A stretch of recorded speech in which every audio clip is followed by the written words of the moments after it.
What kinds of violent crimes do you think an edged weapon would be most advantageous? So I just want to let the audience sort of chew on that. When Yeah. people approach me and they say, "Hey, edged weapons, what are your thoughts on those for self-defense?" And here's kind of how I do it. I'll start by asking them some questions. We've talked about in the past on other shows, Kevin, that 80% of assaults are simple assaults or simple battery. And we have Yes. to remember the use of force continuum, which means you can only legally use the same level of force that's coming against you without going beyond that level of force. Yes. And that means the simple assault means that you're simply going to have some simple battery, like you're going to be banged and bruised and scraped, but nothing beyond that. If someone's grabbing you, that's a simple assault. Someone's punching you, slapping you, they're scratching you. That's a simple assault. Yeah. Eight out of 10 assaults are simple assaults. And by the way, I did check this out in Canada with law enforcement, and they said Oh, that yeah. these statistics line up with Canada as well. Because I know Awesome. you guys can't carry a firearm there, so No. Yeah. I wanted to Carry. check that out. And then 20% of assaults are aggravated assaults. And an aggravated assault is when you're reasonably in immediate fear of substantial bodily harm, great bodily harm, or death, Yeah. meaning that a bodily member or organ, you're reasonable to assume that a bodily member or organ will either take a long time to heal or will never heal, or Mm. it will require substantial medical intervention, or there's a high probability of death. That's an aggravated assault. And that's only about 20% of all assaults. And so just to clarify, that would be like getting your arm broken in an arm bar. Yeah, that would be substantial Yeah. because you could articulate that it would take a while for that joint to recover and it may never recover. Yeah. You could reasonably assume that. Yeah. Or if you have prolonged loss of consciousness, you're reasonably afraid that you're going to go unconscious. They were smashing your head on the concrete, or they had a lethal weapon. So let's talk about that, right? Yeah. The Yeah. most common types of aggravated assault are blunt force trauma. Hmm. Hammers are most common. Yeah. Baseball bats, Yeah. pipes, etc., sticks, heavy sticks are the most common. After that, it's edged weapon attacks, where they're attacking you with an edged weapon. Mm. And then after that, it's the multiple attackers who have gone to a level of excessive force with Yeah. what are called personal weapons, which means fists, elbows, headbutts, knees, kicks, that where it's gone too far. And then Yeah. after that, it's firearms. Wow. Okay, so now I asked the question, what kinds of violent crimes do you think edge weapons would be most advantageous? Mm. So would it be And most advantageous advantageous for self-defense. Sorry, but for like self-defense? If for you're self. the aggressor, we'll talk about that. Yeah. If you're No. the aggressor, that's a very different conversation. Yes. Yes. But we're talking about self-defense now, right? So what kinds of violent crimes do you think an edge weapon would be most advantageous for? Thanks for clarifying that. For self-defense, would it be most advantageous in a simple assault? That would be excessive force. For sure. Yeah. I mean that you'd think would be common sense, right? So what about somebody that would argue that Excuse me. it's hand-to-hand combat, or it starts off as hand-to-hand combat and they start losing the fight, but they're not losing consciousness. They're just, they're getting rocked quite a few times. And because they're losing, they then pull their knife. Okay.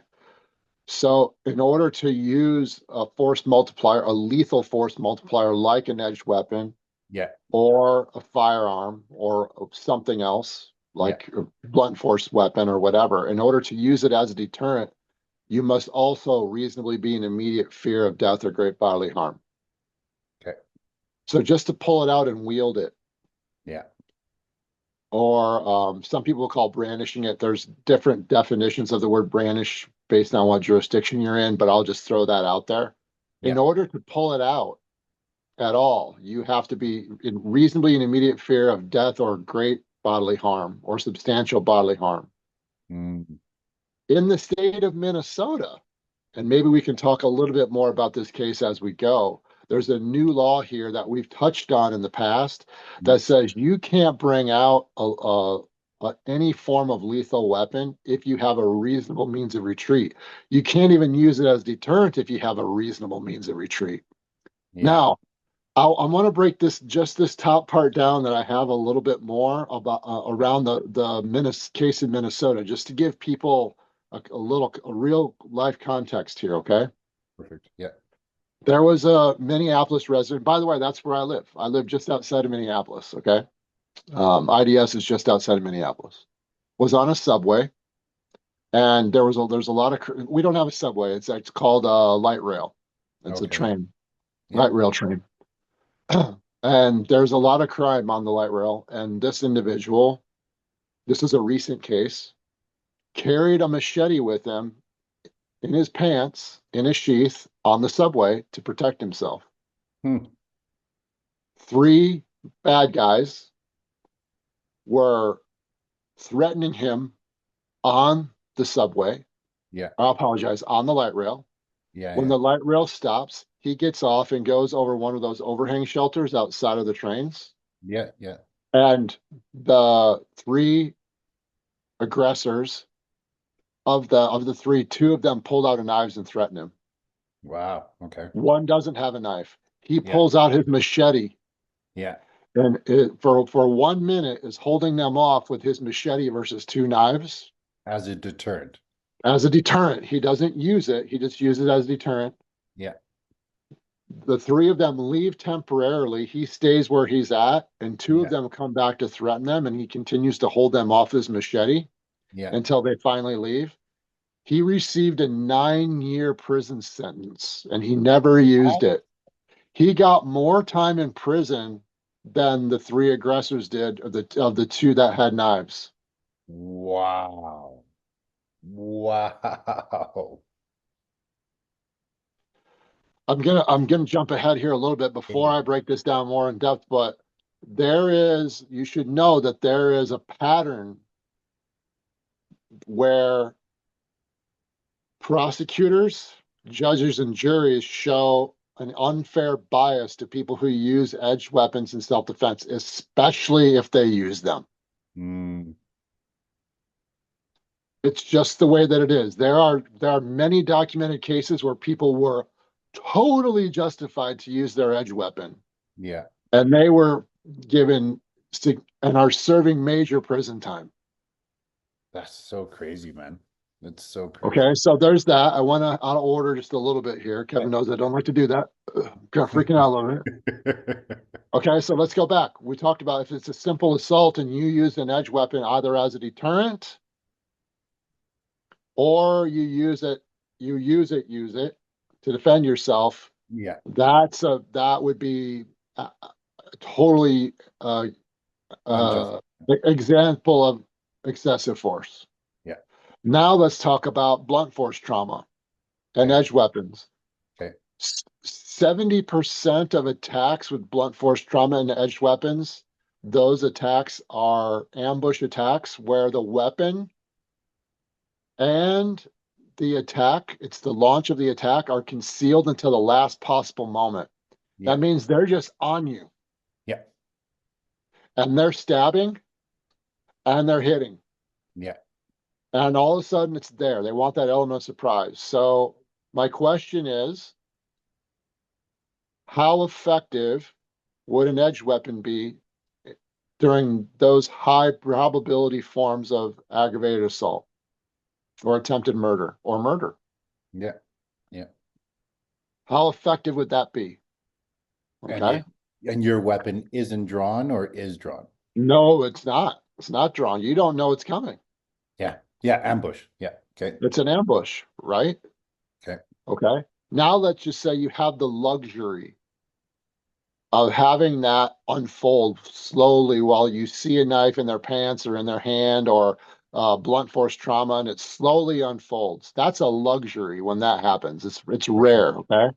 For sure. So is using your edge weapon going to be an effective defense mechanism during versus a hammer or a baseball bat or somebody else with a knife? Yeah.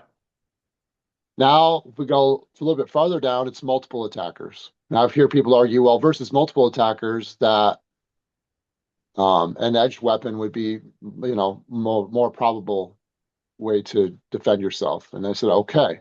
And by the way, just because it can work doesn't mean it will.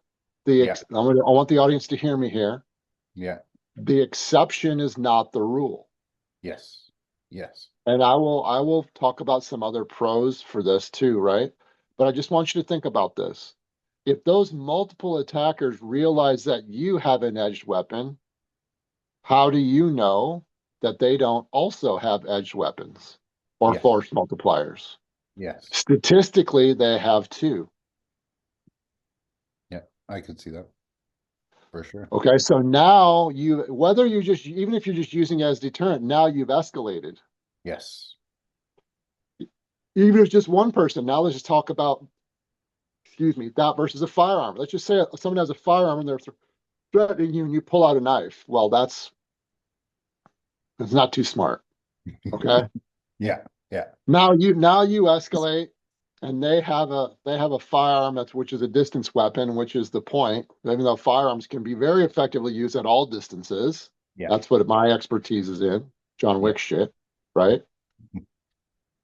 All distances, you are at a massive disadvantage. Yes.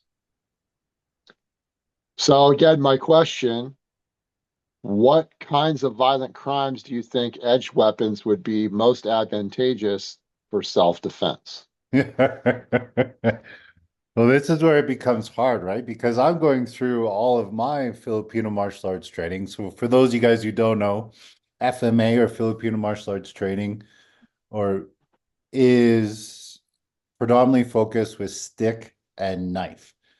With that being said, stick is typically translated to machete or a short sword as well. Typically no two-handed weapon techniques. Been training now since 2009 in those systems, have 3 different black belt equivalents in them. Todd right now is talking about a lot of things that certain Filipino martial arts instructors completely bypass. And are they giving you a false pretense so that they can teach you what they want to teach you so that you can look cool with a knife? Because my students, I know for sure, I'm like, okay, guys, get out some knives. They're like, yeah, awesome. This is so fun. And it is fun. And it's a really great form of training in martial arts. But from a self-defense point of view, do you know when you're legally allowed to actually pull it out? Or should you even pull it out? Or here's another one that I've been working on lately. Should you even carry it? Okay, so yeah, and then the margin for error, right? The margin for error, no matter how well skilled you are, Yeah. knife versus knife, man. I mean, I know, like, first of all, I want the audience to know at home, like, I love knives. Like, they're like a great knife. Like, I carry an Emerson Defender, right? Yeah. There's several more points here, by the way. I carry an Emerson Defender, like, and I have other really nice knives. Like, I will spend money on a nice blade, For sure. Yeah. right? And I want also everyone else to know, like, we'll get into using it as a backup weapon as well, especially if you carry a firearm. We'll get into that, right? Yeah. That I spent many years training in that context, many Yeah. used with the use of an edged weapon. And also my mentor, who's one of the most renowned martial artists who have ever lived, has the highest rankings in Filipino martial arts that you can get directly as a direct disciple of Guru Dhanam Santo. Yeah. And I'm not going to use his name right now, but we have had these conversations ad nauseum, and I he bet. agrees with everything I've said, I'll Yeah. say here, and he and more and Yeah. more, right? And there's much that I've learned from him about this For sure. when we have objective conversations on the pros and cons of Yeah. it. Yes. And he still teaches it to this day, even Yeah. though I want the audience to know I've never formally trained. outside of a seminar, right? A seminar, which I didn't really want to do, but whatever. There's a reason for that. It's not a knock on FMA, but there's Yeah. a reason why I did it, because I was a part of a group and they asked me to be there. Um, uh, I, I've been on 5 different podcasts that are FMA podcasts where they've intentionally had me on just to talk about this, because I do come at it from a force science point of view. Yes. And Yes. because I'm not indoctrinated by, like, there's advantages and disadvantages to that, because there's going to be things that I don't understand about FMA too. Yeah. But what I'm saying is, even for a highly skilled practitioner, when you understand how violence really happens in the chaos of the fight, the blade doesn't care who it cuts. You could cut yourself and bleed out.